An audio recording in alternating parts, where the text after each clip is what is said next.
Halala? What is it? When a divorced woman marries a stranger and has a physical relationship with him and divorce him, after that she can marry her first husband. You should do halala with your Abbu. Mom, what are you saying? With Dad? He's my father-in-law and you're suggesting me to sleep with him? So what's wrong in it? It's just halala. And any which ways, it's our ritual. What? These are your rituals? एक sister का question है कि हलाला की definition बता दे। अच्छा जी, हलाला की definition हमें कुरान और हदीस से मिलती है। कुरान में हमें हलाल हलाला की तरफ से बताया गया है और जो हदीस में हमें मिलता है वो हराम हलाला के हवाले से बताया गया है। हलाल हलाला ये होगा कि अगर कोई शोहर अपनी बीवी को तलाक दे देता है और उसके बाद वो औरत इद्दत गुजारने के बाद किसी और से निकाह करती है और वो शोहर वैसे ही उसको तलाक दे देता है या वो फोत हो जाता है, तो दोबारा से वो पहले शोहर से अगर निकाह करना चाहे तो वो कर सकती है। ये होता है कुरान के मुताबिक जो हमें बताया गया। अब हदीस में जो हमें बताया गया कि जो हलाला हराम है वो क्या है जी, कि अगर एक शोहर अपनी बीवी को तलाक देता है, 3 तलाकें वो दे देता है और फिर चाहता है कि मैं दोबारा से इसका निकाह कर लूं, तो अलाउ नहीं है। तो वो क्या करेगा कि जानबूझ के एक प्लान बनाएगा, औरत भी जानबूझ के एक प्लान बनाएगी, मर्द भी प्लान बनाएगा कि फलां शख्स से मैं निकाह करूंगी, उसके बाद वो मुझे तलाक देगा, ये एग्रीमेंट होगा और उसके बाद जो मैं वापस अपने शोहर के पास चली जाऊंगी। तो ये हराम है कि जिसमें आपकी प्लानिंग हो कि भाई फलां शख्स मुझसे निकाह करो और फिर मुझे तलाक दो। तो ये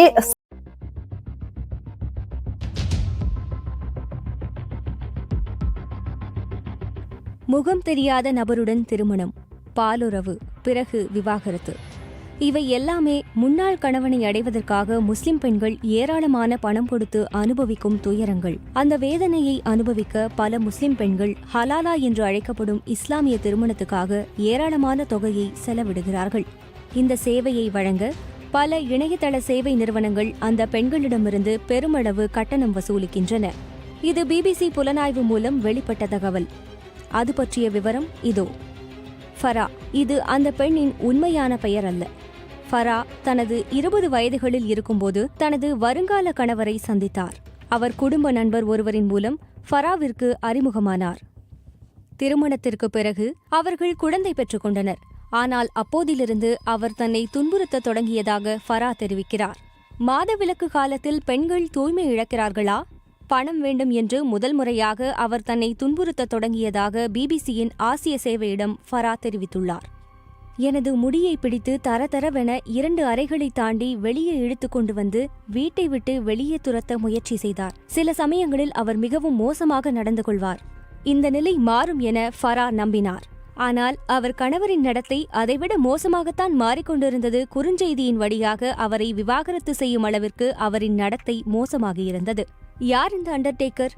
நான் குழந்தைகளுடன் வீட்டில் இருந்தேன். அவர் எனது அலுவலகத்தில் இருந்தார். எங்களுக்குள் கடும் வாக்குவாதம் ஏற்பட்டதை தொடர்ந்து தலாக் தலாக் தலாக் என்று அவர் குறுஞ்செய்தி அனுப்பினார். இந்த விவாகரத்து முறை பல இஸ்லாமிய நாடுகளில் தடை செய்யப்பட்டுள்ள போதிலும் சில இடங்களில் தொடர்ந்து நடைபெற்று வருகிறது. பிரிட்டனில் இம்முறையின் மூலம் எத்தனை பெண்கள் விவாகரத்து பெற்றுள்ளனர் என்ற தகவல்களை அறிய வாய்ப்பில்லை. சர்ச்சையை கிளப்பும் ஆண்குறி இருக்கை அலைபேசி என்னிடம் இருந்தது. அதை நான் எனது தந்தையிடம் காண்பித்தேன். அவருடனே உனது திருமணம் முறிந்துவிட்டது, நீ அவரிடம் திரும்ப செல்ல முடியாது என்று தெரிவித்தார். என் மனம் சுக்கு நூறாகி போனது. ஆனால் என்னுடைய முன்னாள் கணவருடன் சேர்ந்து வாழ விரும்புகிறேன், ஏனென்றால் அவரை நான் மிகவும் நேசித்தேன். அதேபோல தனது முன்னாள் கணவரும் அவரை விவாகரத்து செய்தது குறித்து வருத்தமடைந்துள்ளதாக அவர் தெரிவித்தார். இதனால் சர்ச்சைக்குரிய ஒரு திருமண முறையான ஹலாலாவை ஃபரா அணுக நேர்ந்தது. இந்த திருமண முறை முஸ்லிம்களில் ஒரு சிறிய குழுவினரால் ஏற்றுக்கொள்ளப்பட்டுள்ளது. அவர்கள் மும்முறை தலாக்கையும் ஏற்றுக்கொள்கிறார்கள். தம்பதிகள் விவாகரத்து செய்து கொண்ட பின்னர் மீண்டும் இணைய விரும்பினால் ஹலாலா முறைதான் ஒரே வழி என்று அவர்கள் நம்பினார்கள். ஹலாலா என்பது விவாகரத்து ஆன ஒரு பெண் முகம் தெரியாத வேறு ஒருவரை திருமணம் செய்து கொண்டு முழுமையாக அவருடன் இணைந்து வாழ்ந்து பின் விவாகரத்து பெறுவது. இவ்வாறு செய்தால் மட்டுமே அவரால் திரும்பவும் முதல் கணவரை திருமணம் செய்து கொள்ள முடியும். விவாகரத்து குறித்து பெண்களுக்கு ஆலோசனை வழங்கும் கிழக்கு லண்டனில் உள்ள இஸ்லாம் ஷரியா கவுன்சில் இந்த ஹலாலா திருமணங்களுக்கு கடும் கண்டனம் தெரிவிக்கிறது. இது ஒரு போலியான திருமணம். இது பணம் சம்பாதிப்பதற்கான வழியாக கருதப்படுகிறது.